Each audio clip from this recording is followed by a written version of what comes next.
Yun, no? Okay. Hindi po ako nagda-drive ng ano ha. Nakatigil po yan. So, ngayon is Valentine's. So, umuulan nga po sa labas. So, siguro kakain na lang po muna kami. Siyempre, ipapalinis muna tong sasakyan dahil napaka-amos talaga. Amos, madumi. Yan. Kasi sa telamsik din ng putik.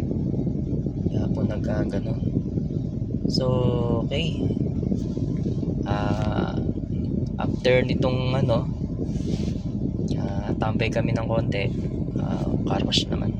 So, yan guys. Dito na kami sa car wash. Ayun. Yan si 4D. Ayun. Lilisan siya. Kasi puro putik. Dami.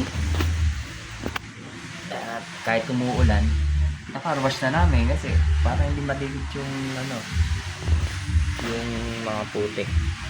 Kasi ang kapal ng putik sa gulong. Tapos sa body.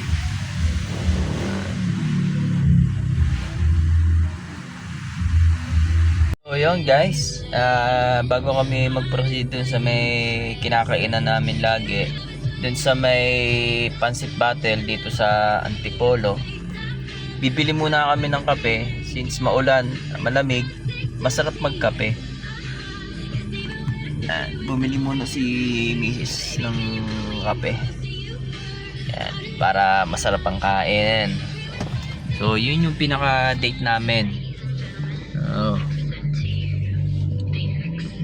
Yun na muna. Okay. A few moments later. So yun, dito na kami sa Ubuts. Grabe yung traffic Ubuts. Kain muna kami.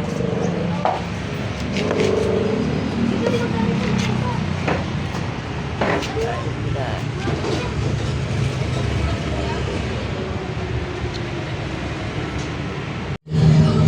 Guys, kakain muna kami guys.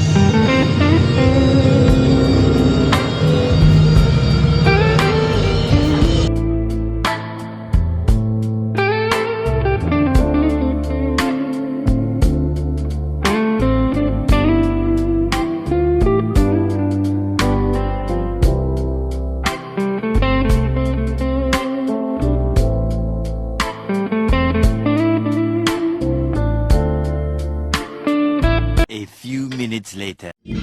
Grabe traffic. Isang oras na kami. Ito na kami magbabalente. Mula Antipolo sa Aper hanggang dito sa may Francisville. Di pa namin alam kung hanggang doon sa Marcos Highway. Ay, traffic.